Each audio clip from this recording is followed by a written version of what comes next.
Welcome to another exciting episode of K.O.S.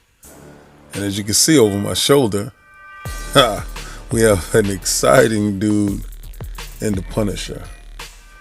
This is XM's Punisher. The comic version. A lot of you guys are used to right now the Netflix version. But you also understand there was 4 different versions spanning multiple years. As you can see, they range from even Dolph Lundgren that actually played the Punisher. And that goes all the way back to 1989. And the character was always depicted, Frank Castle. We know the story. His family was murdered. He was an ex-Marine, Green Beret, trained well. And the Punisher always struck a chord with the hard-working, oppressed man that his family and life is struck by violence by no fault of his own. He fought for our country, came back, and he wanted to live his life with his children. He did his tour, he did his duty. And to have his family murdered in front of his very eyes over a mob hit gone awry. He had the tools and he was trained in military preparation to go exact this revenge. Now, in the comic books, the first time the Punisher showed up, it was in Spider-Man 129, I believe, 129 or 126. And he was brainwashed by the Jackal who sent him out to get Spider-Man. He was a mercenary. We didn't know too much about Frank Castle then. The character was introduced, and then they started to flesh out the character later on. We found out that he was an anti-hero because Marvel was tooling with the character. He had the white boots and the black and white accents, you know, the whole uniform, the stuff that I like. The purist in me.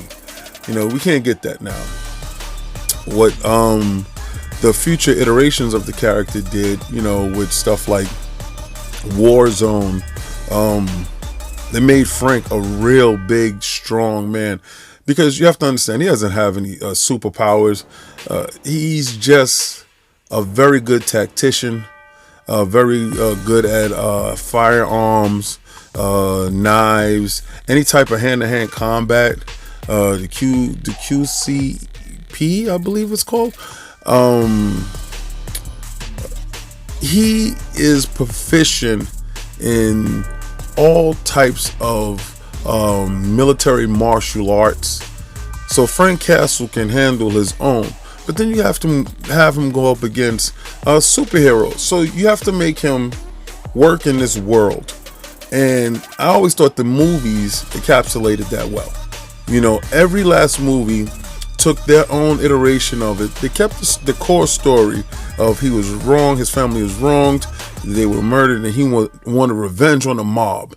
Remember, at this time, the mob was a big thing in New York City. So this character was made out of the frustrations that New Yorkers, I guess, was, feeling at the hands of the mob. So here's the Punisher. The character took on. He got his own book, got his own series. And after they got his own series, they did a whole bunch of miniseries and they teamed him up with your greatest superheroes. It was even a time where, he basically almost killed Daredevil. So Frank Castle always walked that line of morality and immorality. He always threaded the needle in his own personal street justice. Frank Castle was that guy who you knew if it was a tough call to make, he was going to make the call regardless of feelings involved because he has like zero emotions. Now, I love the way that the Netflix series has fleshed out the character. I don't per se like the actor that plays him. Now, I would love the actor that played him if he was stronger, taller, a more robust man to handle the role. But what he lacks in stature, he more than makes up for it in enthusiasm and acting chops. I mean, he is by far, out of all four of them, he is by far the best iteration of the Punisher. Now, the Punisher Warzone, the man who played the Punisher Warzone, this Punisher, that guy had the absolute look. I thought that movie nailed everything that it is to be Frank Castle. Now, we done did the backstory of Frank Castle. Let's get into this statue, though. You are here for this statue. You're not here to hear about a story about the Punisher. This XM statue, the reason why I love XM, I think XM is the pinnacle of statues. From the shipping boxes to the way that they're Velcro strapped in, to the way they're meticulously packed, to the fact that they make sure that your package is going to get to you with zero breakage, 100% attention to detail. All right, as you can see, it's mixed media. When you have the strap along his shoulder that's holding his gun, and the leather strap that is across the back of the motorcycle, as you can see here, with that holds the ammo and more guns. You see the water puddles in the pictures. The bike is meticulously put together. Frank himself looks strong. He looks current. He doesn't have. It's timeless. It's a timeless piece. The fact that the motorcycle gives you so much to look at. It wasn't an afterthought. Actually, the motorcycle was probably the prime piece in it. This is my first statue that has a vehicle, and I'm so happy that it was an XM Punisher. I wanted to get a Punisher statue, and I thought this was the definitive statue to get. Now, it also has two portrait heads. So it has the Warzone one that I really love, the one with the band-aid on his nose, and it has the more traditional Frank Castle with the slick hair and the curl that's in the front, as you can see right here. This statue, it's was my second XM statue that I received. The first one was Iron Fist. This was the second, and the third one was Namor. I have more XM statues on pre-order that's actually coming, and I will debut it on this channel. But Frank Castle is a mood.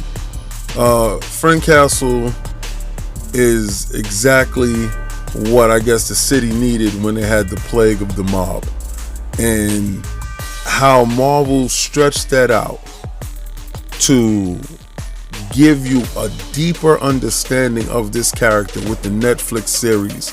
That made me so happy, because he wasn't a one-dimensional gun to hire, and it also translated well into the comic books, whereas Frank Castle can now hold his own, standing next to the likes of Wolverine and Captain America. And Frank Castle is one character to be feared. So, without further ado, I give you The Punisher by XM Studios. Like, follow, and subscribe. Tune in to IOP on Sundays at 1 p.m. And also go to lordsofgaming.net, where we have all the news on the latest video games, opinion pieces, and also tune into The Last Word with Lord Cognito and Ebontis. With all this looter shooter information that's going down right now, you have Division 2 dropping a raid, you have Destiny back kicking it again, you have Anthem screaming and scratching, trying to survive. So tune in as we give you all this information And trust, K.O.S. will be here next week with another outstanding statue. Thank you again. I appreciate every last one of you that tunes in and checks out these statues that I love so much.